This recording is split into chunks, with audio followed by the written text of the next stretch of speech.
ఇచ్చిన జ్ఞానం అన్ని కూడా ఆ క్రీస్తుకి ఫోకస్ కలిగి ఆ క్రీస్తే అన్నిటికంటే శ్రేష్ఠుడుగా ఉన్నాడని మనం ధ్యానిస్తూ ఆ గ్రంథకర్త చెప్తూ వస్తా ఉన్నాడు. పోయిన వారం కూడా మనం 10వ అధ్యాయంలో 1 నుంచి 25 వచనాల వరకు మనం ధ్యానించిన రీతిగా ధర్మశాస్త్రం గురించి మనం ధ్యానించాం.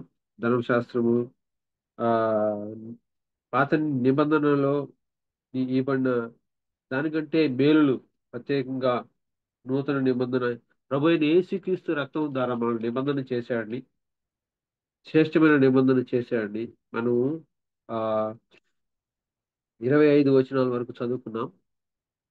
అయితే ఇప్పుడు 26 నుంచి 20 ఆ, మిగతా 9 లాస్ట్ వరకు మనం చదువుకుందాం.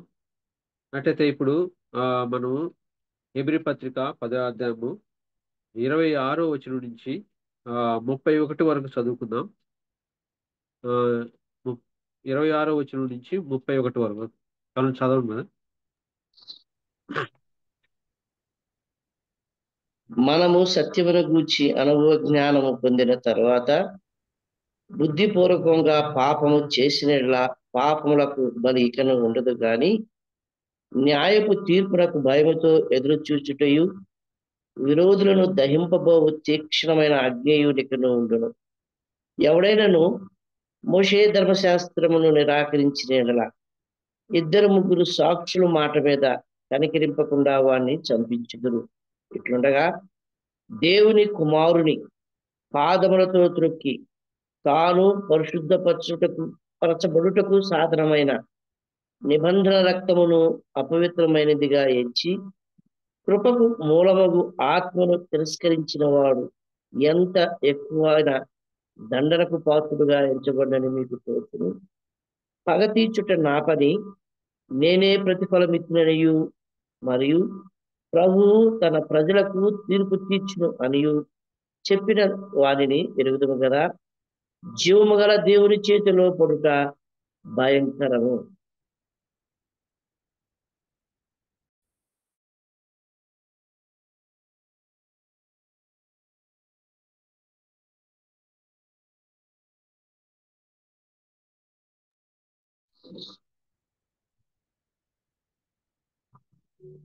ప్రార్థన చేసుకుందాం కదా, చిన్న ప్రార్థన. పరలోక మా తండ్రి, పరిశుద్ధమైన మా ప్రభా, జీవం గల మా ప్రభా, వాక్యమైన మా ప్రభా, మీకు వందనాలు స్తోత్రాలు చెల్లిస్తున్నాం. అయా ఇంతవరకు మీరు మాతో మాట్లాడుతూ వస్తున్న విధానాన్ని బట్టి మీకు వందనాలు స్తోత్రాలు.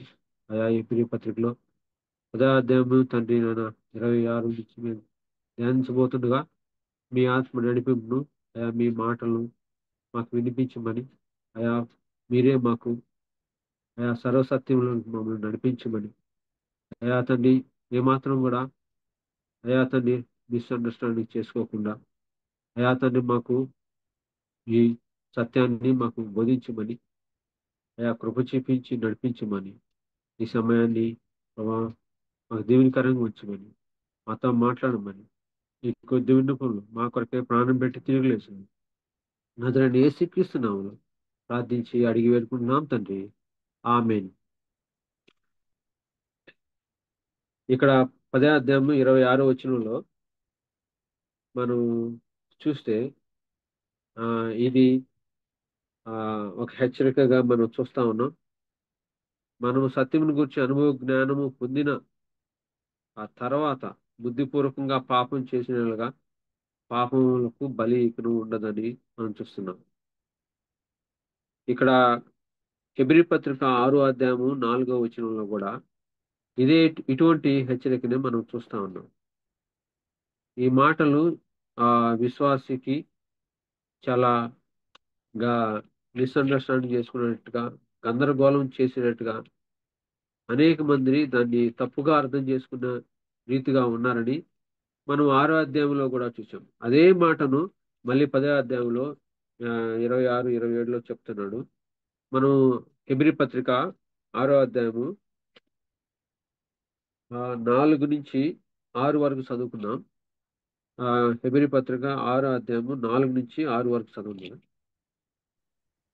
సారి వెలిగింపబడి పరలోక సంబంధమైన వరమును రుచి చూచి పరిశుద్ధాత్మతో పాలివారై దేవుని దివ్యవాక్యమును రాబో యుగ సంబంధమైన శక్తుల ప్రభావమును అనుభవించిన తరువాత తప్పిపోయిన వారు తమ విషయంలో దేవుని కుమారుని మరలా సిలువేయచ్చు బహాటముగా ఆయన్ను అవమానపరుచున్నారు గనక మారు మనసు పొందినట్లు అట్టి వారిని మరలా నూతన పరచుట అసాధ్యము.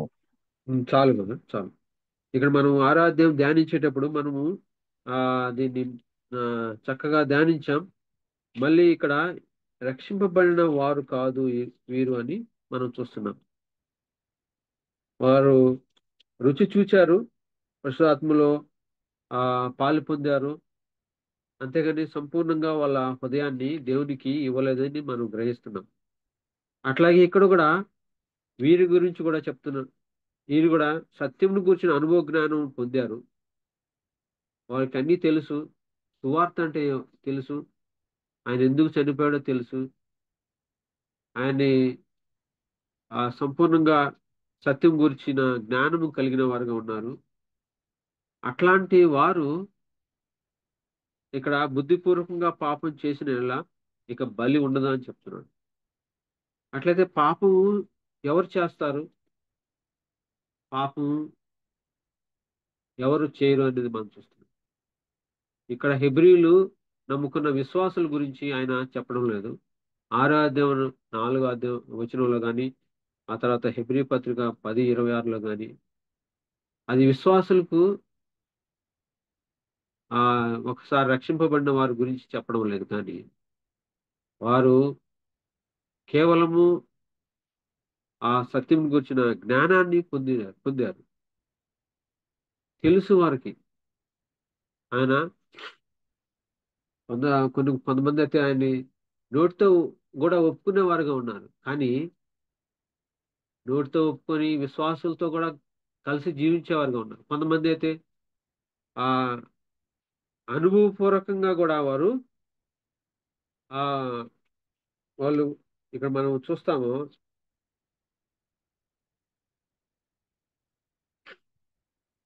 పరిశుద్ధాత్మలో పాలువేరే కూడా ఉన్నారు. వాళ్ళు అటువంటి వారు ఎవరంటే మనం స్వార్థ ప్రకటిస్తాం. స్వార్థ ప్రకటించిన తర్వాత ఒక వ్యాధిగ్రస్తుడు ఉన్నాడు అనుకోండి, వారికి మనం ప్రార్థన చేయమని ప్రార్థన చేస్తాం. ఆ సమయంలో అతను స్వస్థత పొందొచ్చు. అతను పరిశుద్ధాత్మ ద్వారా అతనికి స్వస్థత కలిగి ఉండొచ్చు. అటువంటి అనుభవాన్ని కూడా పొందారు.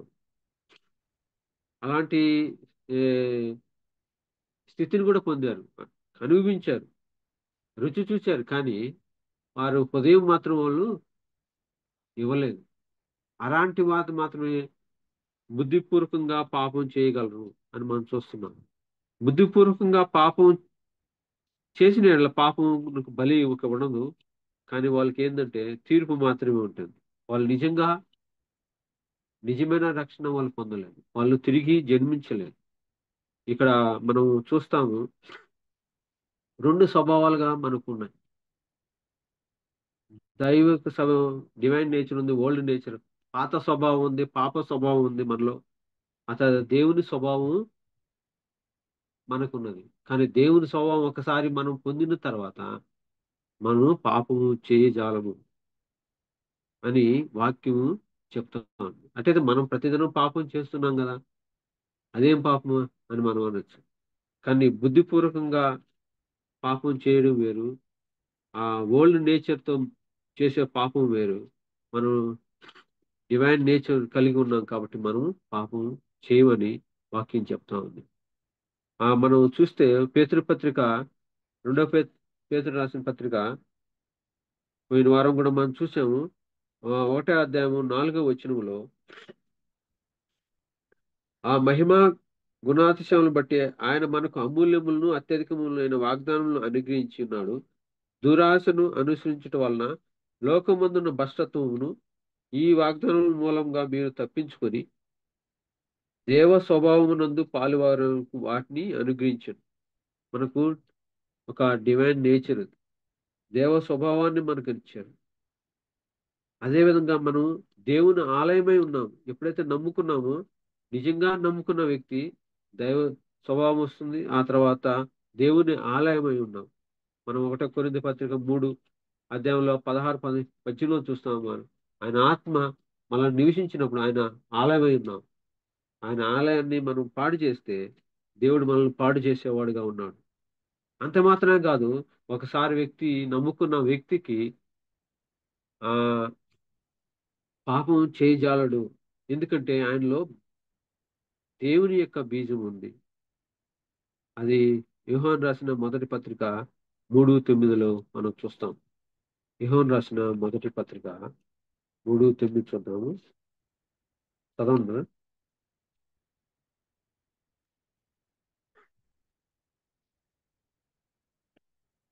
యోహాను రాసిన మొదటి పత్రిక 3 అధ్యాయము 9 వచనములో, దేవుని మూలంగా పుట్టిన ప్రతి వానిలో ఆయన ఆయన బీజము బీజము నిలిచిన గనుక వాడు పాపము చేయడు. వాడు దేవుని మూలముగా పుట్టినవాడు గనుక పాపము చేయజాలడు. ఇక్కడ నిజంగా మనం రక్షింపబడితే, దేవుని యందు మనం మరలా జన్మించి ఉంటే, మనం తిరిగి జన్మించిన వారమైతే మనము పాపము చేయజాలము. ఎందుకంటే దేవుని మూలంగా మనం పుట్టాము. ఆయన బీజము మనలో నిల్చున్నది. వాడు పాపము చేయడం చూస్తున్నాడు. ఈ అపోస్తలుడు పౌలు మనకు హెబ్రీలో రాస్తున్నాడు. ఆయన ఆ హెబ్రీలో విశ్వాసులకు రాస్తున్నాడు, కానీ ఆ విశ్వాసులను హెచ్చరిస్తా ఉన్నాడు. ఆ తీర్పు ఎంత గొప్పగా ఉంటుందో. ఒకవేళ మీకు తెలిసి ఈ విధంగా బుద్ధిపూర్వకంగా మళ్ళీ నిజంగా నమ్మకం కూడా బుద్ధిపూర్వకంగా మళ్ళీ పాపం చేస్తే వాళ్ళకి బలి ఉండదు, వాళ్ళకి భయంకరమైన తీర్పు ఉంటుందని ఆయన చెప్తూ ఉన్నాడు. మనమైతే ఆయన పాపం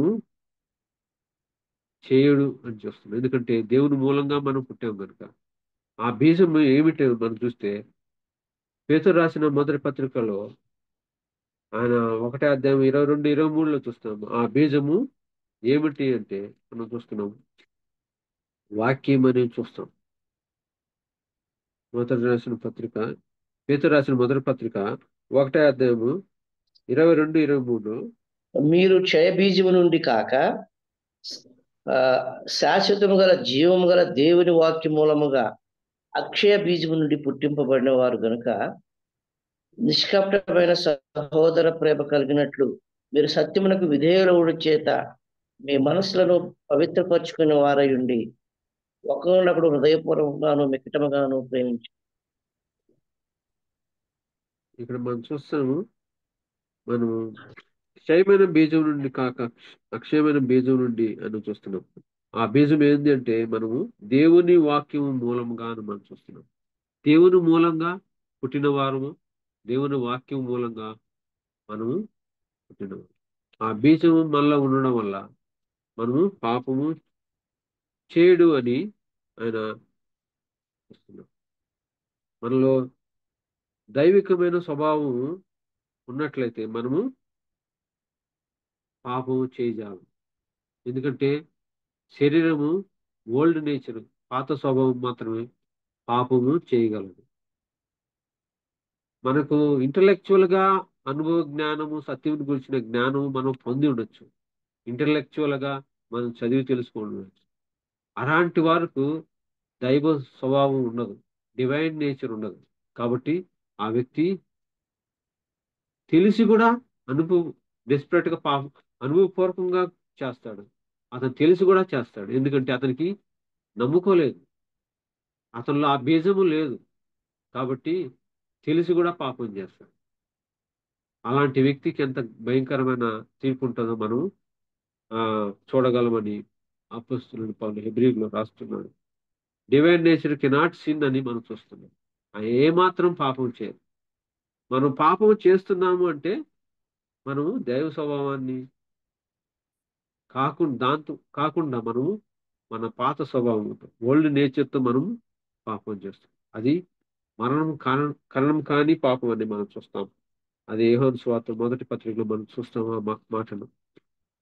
ఒకవేళ మనం పాపం చేస్తే నిజంగా తెలియక తెలిసి చేసిన దేవుని యొక్క విశ్వాసి ఎట్లా ఉంటుందంటే మనం పేతురు జీవితాన్ని మనం చూడగలం. పేతురు లూకాసు వార్త 22 అధ్యాయము 62లో ఒక మాట చూద్దాము. లూకాసు వార్త 62:62.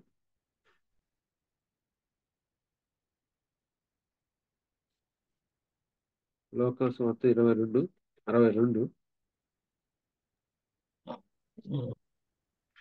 వెలుపలికి పోయి సంతాపడి ఏడ్చాను. ఇక్కడ మనం చూస్తున్నాము, ఆయన పేతురు గురించి మనం చూస్తున్నాము. ఆయన పశ్చాత్తాపడినట్టుగా చూస్తున్నాం. నువ్వు నన్ను ఎరగవని 3 సార్లు అని పేతురు ఎరగనని చెప్పాడు. చెప్పిన తర్వాత కోడి కూయడం మనం చూసాం. ఆ తర్వాత అప్పుడు ప్రభువు తిరిగి పేతురు వైపు చూచాను కనుక పేతురు, నేడు కోడి కుయ్యకు మునుపు నీవు ముమ్మారు నన్ను ఎరుగొందవని ప్రభువు తనతో చెప్పిన మాట జ్ఞాపకం చేసుకుని వెలుపలికి పోయి సంతాపడి ఏడ్చాను. ఒకవేళ విశ్వాసి ఆ విధంగా చేసిన వెంటనే ఇది ఎన్నో గంటలు పేతురు మళ్ళీ ఈ విధంగా పశ్చాత్తాపడింది కొన్ని గంటలు మాత్రమే. ఆ రాత్రి సమయంలో ఆయన చెప్పాడు, ఆ రాత్రి సమయంలో నేను ఎరుగునని చెప్పాడు ముమ్మార్లు. ఆ తర్వాత మళ్ళీ ఎంత ఎంతగా ఏడ్చాడో మనం చూడగలం. నా ప్రభువు నేను ఎరుగునని చెప్పానని. అటువంటి పశ్చాత్తాపము పొందుతాడు ఒక విశ్వాసి. ఆ విధంగా దైవ స్వభావం కలిగిన వ్యక్తి, తిరిగి జన్మిన వ్యక్తి ఆ విధంగా ఉంటాడు. బుద్ధిపూర్వకంగా విశ్వాసి పాపం చేయజాలడు. అది ఎందుకంటే మనం పాత స్వభావం కాదు, కానీ మనలో దేవుని స్వభావం ఉంది, డివైన్ నేచర్ ఉంది, ఆ బీజం మనలో ఉంది. కాబట్టి ఒకవేళ మీరు ఏదో ఇంటలెక్చువల్ గా విశ్వాసంలో వచ్చారు, వింటున్నారు, ఒకవేళ మీరు మళ్ళీ తిరిగి వెళ్ళిపోయి బుద్ధిపూర్వకంగా సత్యవాన్ని జ్ఞానం తెలుసుకొని బుద్ధిపూర్వకంగా చేస్తే భయంకరంగా ఉంటుంది. అదేవిధంగా మోషే చెప్పినది, మోషే ధర్మశాస్త్రంలో చెప్పబడిన రీతిగా మనం చూస్తే వాళ్ళు పాపం చేస్తే ఏ విధంగా ఉంటుందో మనము చూడగలం. 28వ వచనంలో ఎవడైనా మోషే ధర్మశాస్త్రం నిరాకరించిన యెడల 2-3 సాక్షుల మాట మీద కనికరింపకుండా వాడిని చంపించుదురు.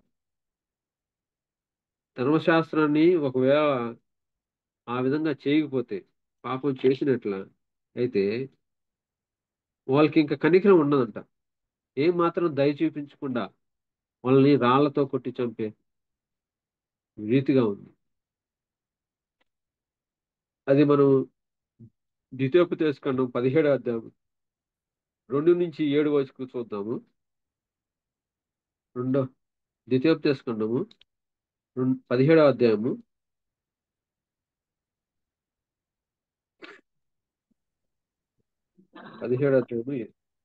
2-7 వరకు చదువుదాం. నీ దేవుడైన యెహోవా నిబంధనను మీరి ఆయన దృష్టికి చెడ్డదాన్ని చేయుచు నేనిచ్చిన ఆజ్ఞకు విరోధముగా అన్ని దేవతలకు అనగా సూర్యునికైనను చంద్రునికైనను ఆకాశ నక్షత్రమును దేనికైనను నమస్కరించి మరొక పురుషుడే గాని స్త్రీయే కాని నీ దేవుడైన యెహోవా నీకు ఇచ్చిన నీ గ్రామంలో దేని ఎందైనను నీ మధ్య కనబడినప్పుడు అది నీకు తెలుపబడిన తరువాత నీవు విని బాగుగా విచారణ చేయవాలి. అది నిజమైన జరిగి ఉంటే వాస్తవమైన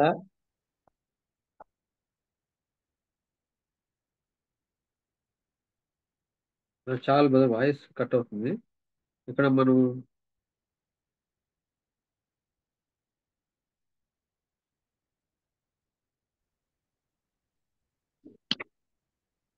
చాలు. నేను ఇచ్చిన ఆజ్ఞ విరోధంగా అన్ని దేవతలకు అనగా సూర్యునికైనను చంద్రునికైనను ఆకాశ నక్షత్రం దేనికైనా నమస్కరించి మొక్కి పురుషుడే గాని స్త్రీయే గాని నీ దేవుడైన యెహోవా నీకు ఇచ్చిన నీ గ్రామంలో దేని ఎందైనను నీ మధ్య కనపడినప్పుడు. మళ్ళీ ఆ మాటను మనం చూస్తే 4వ వచనం, ఆ చెడ్డ కార్యం చేసిన పురుషుని గాని స్త్రీని గాని నీ గ్రామంలో వెలుపలకు తీసుకుని పోయి రాళ్లతో చావగొట్టవలను. 2-3 సాక్షుల మాట మీదనే చావ తగిన వానికి మరణశిక్ష విధింపవలెను. ఈ విధంగా మనము మోషే ధర్మశాస్త్రంలో వేరే అన్ని దేవతలను మొక్కిన ఆ విధంగా ఆజ్ఞను అతిక్రమించి నమస్కరించిన వారిని ఏం చేయాలంటున్నాడంటే రాళ్లతో కొట్టి చంపాలంటున్నాడు, ఇద్దరు ముగ్గురితో. అదే మాటను హెబ్రీ పత్రికలో ఆయన చెప్తున్నాడు. అక్కడ ఎటువంటి కనికరం కూడా చూపించరు. ఒరే మా చెల్లెలే, మా తమ్ముడే, మా అన్నే, ఒరే పొరపాటుని చేశాడే, ఎందుకంటే ఆజ్ఞ ఇవ్వబడింది, వాళ్ళు తప్పిపోయారు, ఆజ్ఞ అతిక్రమమే పాపం అని మనం చూస్తున్నాం. ఆ ఆజ్ఞ అతిక్రమం చేసిన తర్వాత వారికి వెంటనే కనికరము ఏమీ లేకుండా చూపించకుండా, ఏం మాత్రం దయ లేకుండా వాళ్ళని, మన బంధువే ఉండొచ్చు, మన రక్త బంధువే ఉండొచ్చు, కానీ అయినా కూడా ఆ స్త్రీని గాని ఆ పురుషుని గాని మనం వెంటనే రాళ్లతో కొట్టి చంపాలని తీర్పు చేర్చబడింది. ధర్మశాస్త్రము మానవులు ఇచ్చినది పాత నిబంధనలో. ఇప్పుడు పాత నిబంధనలో ఫోర్సులు లేదు, ఇప్పుడు కొత్త నిబంధన ఫోర్సులో ఉంది. కాబట్టి మనం అదే అంత కఠినంగా తీర్పు తీరిస్తే, ఒకవేళ ఈ కాలంలో మనం ప్రభు అయిన యేసుక్రీస్తు నమ్మకుండా కుమారుని తిరస్కరించడం, మళ్ళీ కింద ఏమంటాడంటే ఆయన ఇట్లుండగా దేవుని కుమారుని పాదములతో తొక్కి తాను పరిశుద్ధపరచబడుటకు సాధారణమైన నిబంధన రక్తం అపవిత్రమైనదిగా ఎంచి కృపకు మూలవ ఆత్మను తిరస్కరించిన వాడు ఎంత ఎక్కువైన దండనకు పాత్రుడుగా ఎంచబడిన మీకు తోచును. దానికే కనికరం లేకుండా దయ లేకుండా శిక్షిస్తే, దీనికి కుమారుని తిరస్కరించడం, ఆయన సువార్తను తిరస్కరించడం, ఆయన నిబంధన రక్తాన్ని తిరస్కరించడం, నీకు తెలిసి కూడా నువ్వు అనుభవపూర్వకంగా తెలిసి కూడా నువ్వు తిరస్కరిస్తే, అది మహా అన్నిటికంటే క్రిమినల్. అది ఏంటంటే అంత గొప్ప శిక్ష, అది అంత గొప్ప దోషం చేసినట్టుగా మనం చూస్తున్నాం, పెద్ద పాపం అని మనం చూస్తున్నాం. దానికి మించిన పాపం మరొకటి, గొప్ప పాపం లేదు. ఆ రోజుల్లో విగ్రహారాధన, వ్యభిచారము, అలాంటి రక్తం చిందించడం, నరహత్య చూస్తుంటే, ఇది ఏంటంటే అన్నిటికంటే మించింది. మరి దీనికంటే మరొకటి పాపం, పెద్ద పెద్ద పాపం లేదు. ఆయన కుమారుణ్ణి తిరస్కరించడం, ఆయన రక్తాన్ని త్రోసిపుచ్చడం, తెలిసి కూడా నీకు అనుభవపూర్వంగా సత్యం గురించిన అనుభవ జ్ఞానం పొందిన తర్వాత కూడా నువ్వు ఆ విధంగా ఈ పాపం చేస్తే మాత్రం ఇది ఎంత గొప్ప తీర్పు పొందుతావు. దీనిలో ఎటువంటి కనికరం ఉండదు. మోషే ధర్మశాస్త్రం ప్రకారమే కనికరింపకుండా శిక్షిస్తే, ఇంకా దీనికి ఏమాత్రం కనికరం ఉండదని మనం చూస్తా ఉన్నాం. పేతురుకైతే ఆయన తిరిగి కొన్ని గంటల్లోనే ఆయన పశ్చాత్తాపడ్డాడు. ఆయన ఆయనలో బీజము ఉంది, దేవుని వల్ల పుట్టాడు, ఆయన పశ్చాత్తాపడ్డాడు. కానీ ఆ పేతురు ఆ పశ్చాత్తాపడినప్పుడు ఇంకా నూతన నిబంధన రక్తం చిందింపబడలేదు, పరిశుద్ధాత్మ దేవుడు వాళ్ళ హృదయాల్లో రాలేదు. అయినప్పటికి కూడా పేతురు ఆ విధంగా అంత తొందరగానే పశ్చాత్తాపడగలిగాడు. కానీ మనమైతే ఇంకా మనకు ఆదరణకర్త ఉన్నాడు, మనకు అడ్వకేట్ ఉన్నాడు. ఒకవేళ పాపం చేస్తామా అని చెప్పేసి పాత స్వభావంతో మనం పాపం చేస్తే, మీకు ఉత్తరవాది మనకు ఉన్నాడని యోహాను సువార్త 1వ అధ్యాయంలో ఆయన చెప్తున్నాడు. కాబట్టి ఈ అనుభవపూర్వకంగా జ్ఞానం కలిగి తెలుసుకొని కూడా పాపం చేసిన వాళ్ళు ఎవరంటే, వాళ్ళు నిజంగా నమ్ముకొని వారు. వాళ్ళు పెదాలతో ఒప్పుకుంటారు ప్రభు అని, పెదాలతో ఆయన సువార్తని చక్కగా ప్రకటిస్తారు, కానీ హృదయం మాత్రం ఆయన స్వీకరించడు.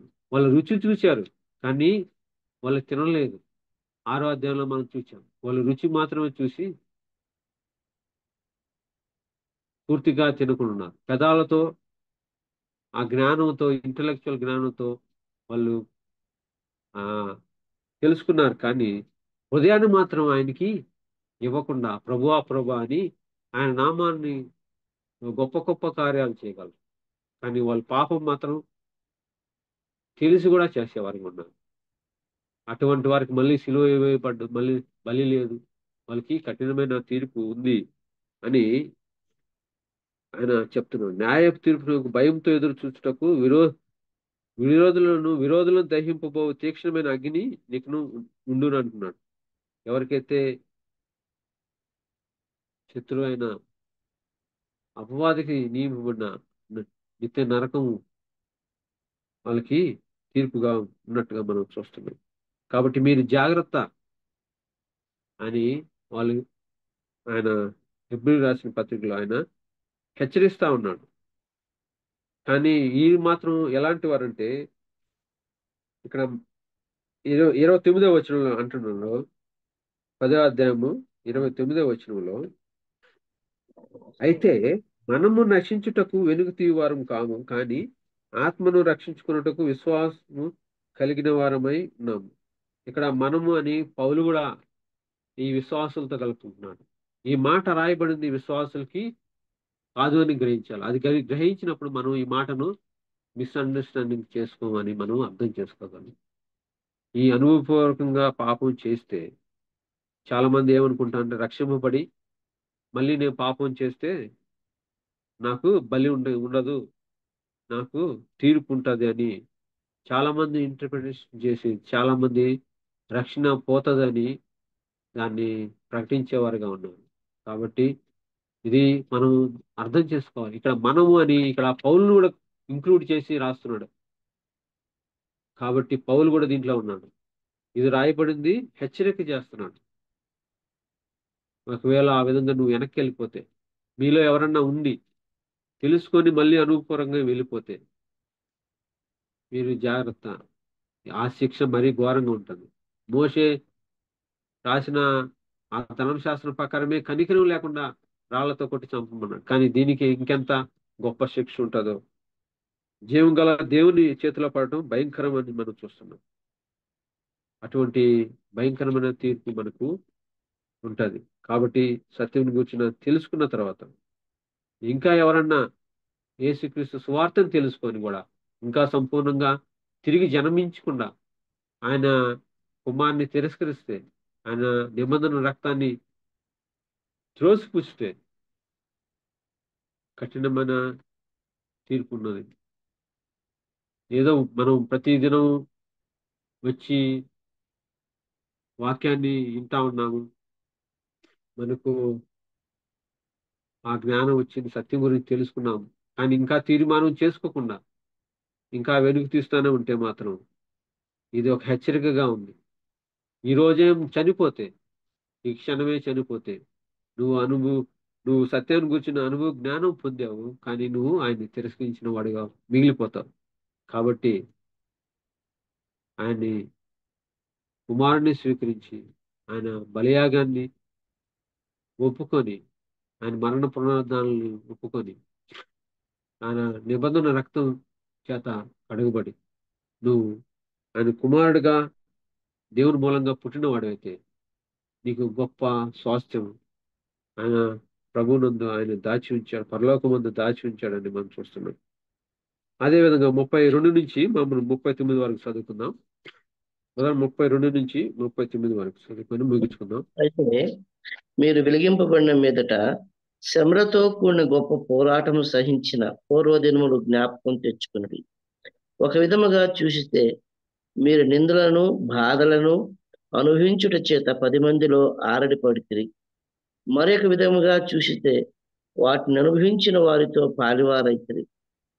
ఎలాగనగా మీరు ఖైదీలో ఉన్న వారిని కరుణించి మీకు మరి శ్రేష్టమైనది స్థిరమైనదినైన స్వాస్థ్యమున్నదని ఎరిగి మీ ఆస్తి కోల్పోటుకు సంతోషముగా ఒప్పుకుంటుంది. కాబట్టి మీ ధైర్యమును విడిచిపెట్టకుడి, దానికి ప్రతిఫలముగా గొప్ప బహుమానము కలుగును. మీరు దేవుని చిత్తమును నెరవేర్చిన వారై వాగ్దానము పొంది నిమిత్తము మీకు ఓరిమి అవసరమై ఉన్నది. ఇక కాలము బహు కొంచెముగా ఉన్నది. వచ్చుచున్నవాడు ఆలస్యము చేయకవచ్చును. నా ఎదుట నీతిమంతులైన వాడు విశ్వాసమూలంగా జీవించిన కానీ అతడు వెనుక తీసిన ఎడల అతని యందు నా ఆత్మ సంతోషం ఉండదు.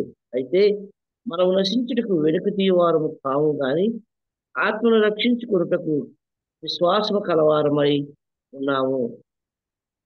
ఇక్కడ ఈ విశ్వాసులందరూ కూడా ఆయన ముందు హెచ్చరించాడు, ఆ తర్వాత బలపరుస్తున్నాడు. ఆయన ఒకటో వచనం నుంచి 25 వచనం వరకు ధర్మశాస్త్రము ఆయన రీప్లేస్ చేశాడు. నూతన నిబంధన ఆయన మనకిచ్చాడు. శ్రేష్టమైన నిబంధన మనకిచ్చాడని చూస్తున్నాం. ఇంకా ధర్మశాస్త్రానికి ఏమాత్రం తావు లేదని, మన మీద ప్రభుత్వం చేయడానికి తావు లేదని చెప్తున్నాడు. ఆ తర్వాత హెచ్చరిస్తున్నాడు, ఒకవేళ నువ్వు ఎన్ని తెలుసుకొని ప్రభు గురించి తెలుసుకుని ఆ విధంగా నువ్వు ఆయన త్రోసివేస్తే నీకు గొప్ప తీర్పు ఉన్నదని మనం చూస్తున్నాం. ఆ తర్వాత మనం 32 నుంచి ఆయన ఆ విశ్వాసాల్ని బలపరుస్తున్నట్టుగా, మీకు శ్రమలు ఉన్నాయి కానీ మీరు ధైర్యం తెచ్చుకోండి అని బలపరుస్తూ, ఆయన ఎంతో ధైర్యపరుస్తూ ఎంకరేజ్ చేస్తున్నట్టుగా మనం చూస్తున్నాం. 32వ వచనంలో మనం చూస్తున్నాం, అయితే మీరు వెలిగింపబడిన మీదట శ్రమలతో కూడిన గొప్ప పోరాటం సహించిన పూర్వ దినములను జ్ఞాపకం తెచ్చుకున్నాడు అంటున్నాడు. వాళ్ళను నమ్ముకున్న కొత్తలో ఉన్న వాళ్ళు శ్రమలు అనుభవించినట్టుగా మనం చూస్తున్నాం.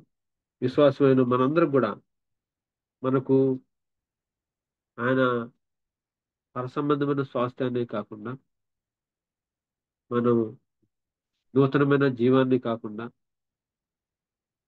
మనకేమి ఇచ్చాడంటే శ్రమలు కూడా ఇచ్చినట్టుగా మనం చూస్తున్నాం. ఇదేదో ఒక విచిత్రంగా ఉంటుంది కానీ అది ఆశీర్వాదాలన్నిటితో పాటు ఆయన శ్రమను కూడా మనకు ఇచ్చినట్టుగా మనం చూస్తున్నాం.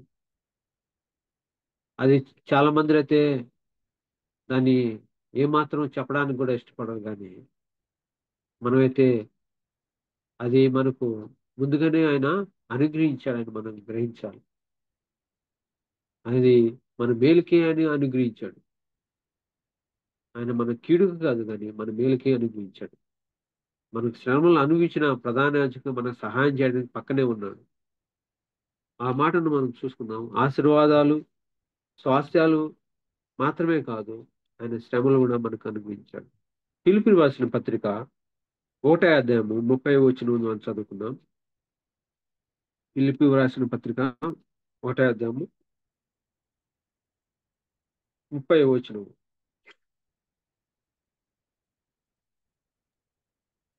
ఆ క్రీస్తునందు విశ్వాసం ఉంచుట మాత్రమే కాక ఆయన పక్షమున శ్రమ పట్టియు ఆయన పక్షమున మీకు అనుగ్రహింపబడెను. ఈ మాట మనం చూస్తా ఉంటే మనకు శ్రమ పడట ఆయన పక్షాన మనకు అనుగ్రహించాడు. మేలులే కాదు, ఉపకారంలే కాదు, ఆశీర్వాదాలే కాదు, మనకు శ్రమను కూడా ఇచ్చినట్టుగా మనం చూస్తున్నాం. ఆయన పక్షంలో మీకు అనుగ్రహింపబడినాడు. ప్రభు మనకు మాదిరిగా చూపించి ఆయన ఎంత శ్రమ పొందాడో మనం చూస్తున్నాం. ఆ శ్రమలు మనకు అనుగ్రహించాడని మనం చూస్తున్నాం. ఆ పునరుద్ధాన శక్తిని పొందు నిమిత్తము, ఆ శక్తిని తెలుసుకున్న నిమిత్తం పౌలు కూడా ఆయన శరీరం మీద గాయాలు పొందినట్టుగా మనం చూస్తున్నాం. అటువంటి తపన కలిగిన వ్యక్తిగా పౌలు ఉన్నట్టుగా మనం చూస్తున్నాం. ఆ విధంగా శ్రమ పడినట్టుగా మనం చూస్తున్నాం. ఈ శ్రమలు వాళ్ళు అనుభవించారని, గొప్ప పోరాటం సహించిన పూర్వ దినాలను జ్ఞాపకం తెచ్చుకోమని చెప్తున్నాడు. 33వ వచనం చూస్తున్నాం. ఒక విధంగా చూస్తే మీరు నిందలను బాధలను అనుభవించుట చేత 10 మందిలో ఆటపడితే, మరి ఒక విధంగా చూస్తే వాటి అనుభవించిన వారితో పాలువారైతిరి. వీళ్ళందరూ కూడా ఎవరైతే అనుభవించారో వాళ్ళతో పాటు కూడా పాలువారిగా ఉన్నట్టుగా మనం చూస్తాం.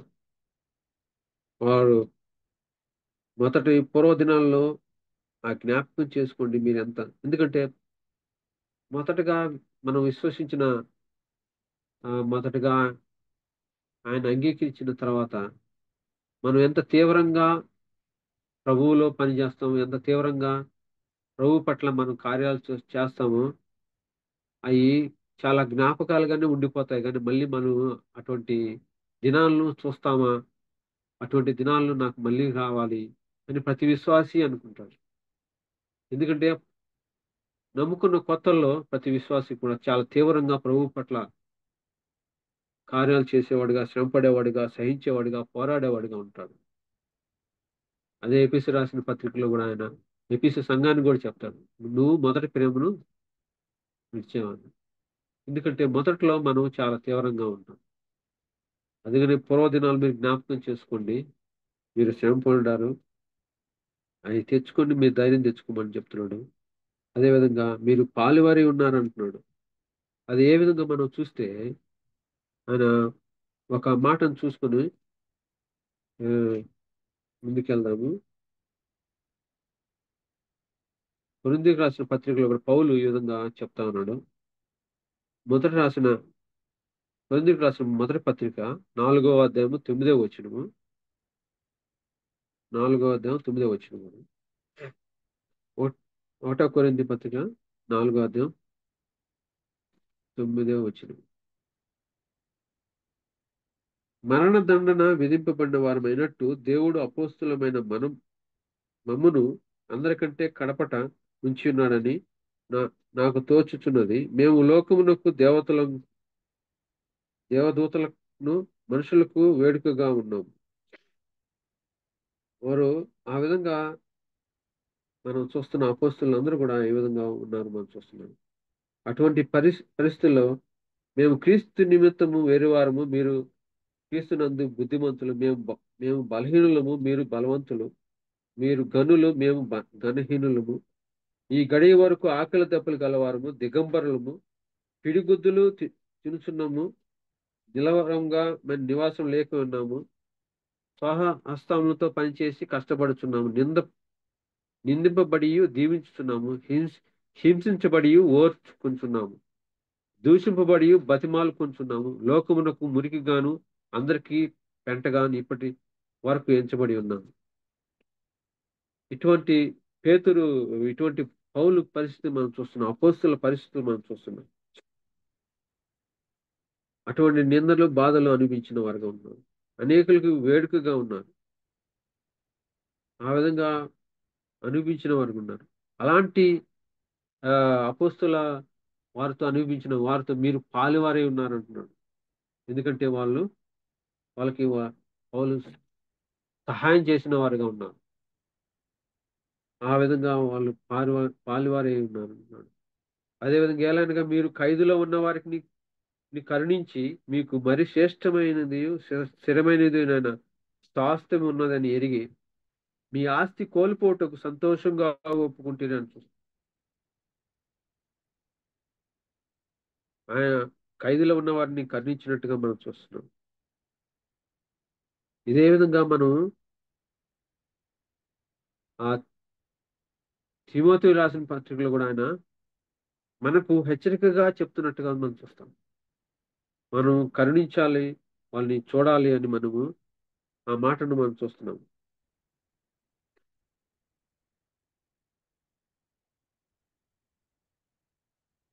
నిజంగా మనం ఆస్తులు కోల్పోవడానికి కూడా వాళ్ళు ఇష్టపడినట్టుగా మనం చూస్తున్నాం. అటువంటి పరిస్థితుల్లో మీరు ఉన్నారు అని మళ్ళీ ఎంకరేజ్ చేస్తున్నట్టుగా మనం చూస్తున్నాం. ఆస్తి కోల్పోవడానికి కూడా వాళ్ళు సంతోషించినట్టుగా మనం చూస్తాం. ఈ మాట మనం తిమోతికి రాసిన 2వ పత్రికలో 1వ అధ్యాయము 16వ వచనంలో చూస్తే, తిమోతి రాసిన రెండో పత్రిక 1వ అధ్యాయం 16వ వచనంలో,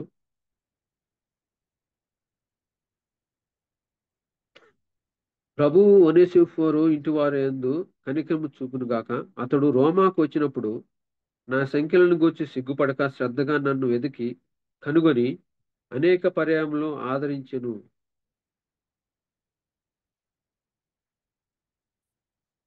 ఎందుకంటే ఆ ఒనేసిఫోరు ఇంటి వారు రోమాకు వచ్చి సంఖ్యలలో గూర్చి సిగ్గుపడక ఆయన్ని వెతికి ఆయన్ని అనేక పర్యాలు ఆదరించినట్టుగా మనం చూస్తున్నాం.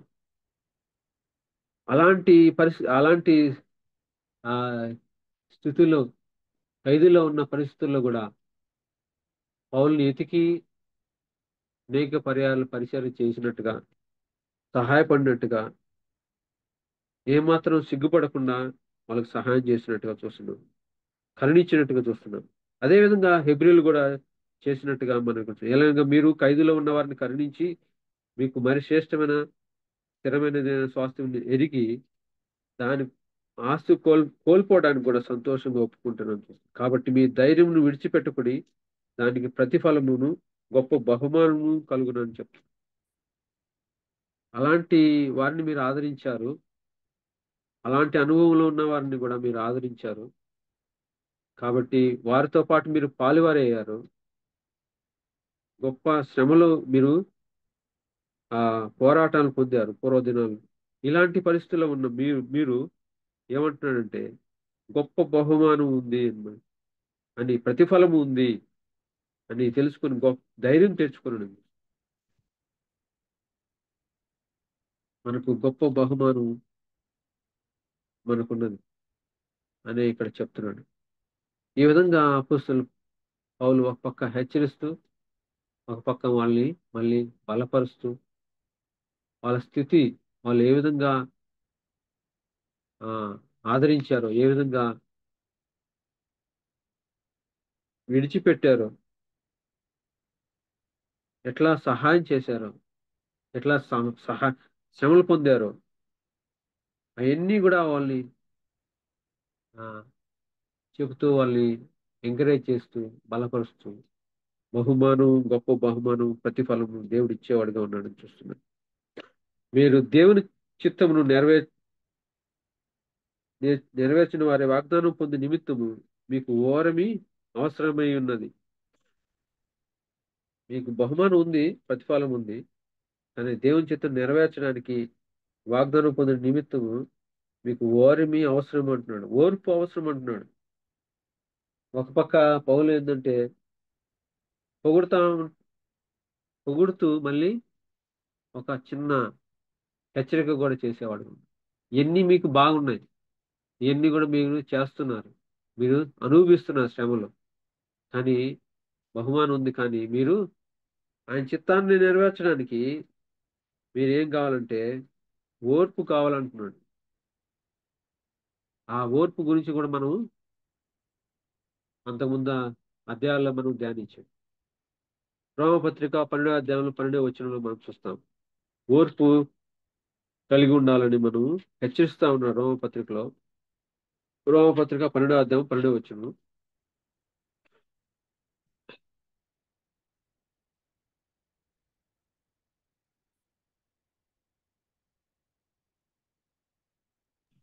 నిరీక్షణ గలవారై సంతోషించుచు శ్రమ యందు ఓర్పు గలవారై ప్రార్థన యందు పట్టుదల కలిగి ఉండుడి. ఇక్కడ మనం చూస్తాం శ్రమ యందు ఓర్పు గలవారమై ఉండాలని చూస్తున్నాం. ఈ విధంగా మనం శ్రమ యందు ఓర్పు కలిగి ఆయన చిత్తాన్ని నెరవేర్చడానికి వారంగా మనం ఓర్పు కలిగి ఆ ఓరిమి మనకు అవసరం ఉన్నదని ఇక్కడ హెచ్చరిస్తున్నాడు. అదేవిధంగా 37వ వచనంలో ఇక కాలము బహు కొంచెముగా ఉన్నది, వచ్చుచున్నవాడు ఆలస్యం చేయకవచ్చును. నా ఎదుట నీతిమంతుడైన వాడు విశ్వాస మూలంగా జీవించును, కానీ అతడు వెనుక తీసిన ఎడల అతని యందు నా ఆత్మకు సంతోషం ఉండదు. ఇక్కడ ఇదే మాటను ఆయన మాటి మాటికి చెప్తున్నాడు. నీతిమంతుడు విశ్వాస మూలంగా జీవించునని చెప్తున్నాడు. ఇంకా మరొక దాని మీద కాదు, కానీ ఆయన ఇక కాలం బహు కొంచెంగా ఉన్నది. ఆయన ఆలస్యం ఈ రోజు ఇప్పుడు మనకు తెలియదు.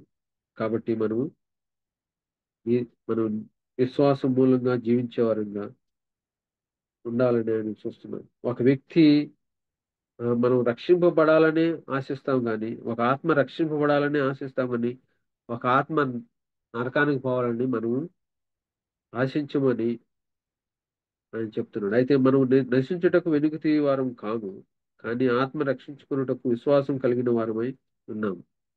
ఈ విధంగా ఒక ఆత్మ రక్షించడానికి మనం ఎంతైనా శ్రమపడే వారంగా ఉన్నామని, కాబట్టి ఆయన త్వరగా వచ్చేవాడుగా ఉన్నాడు.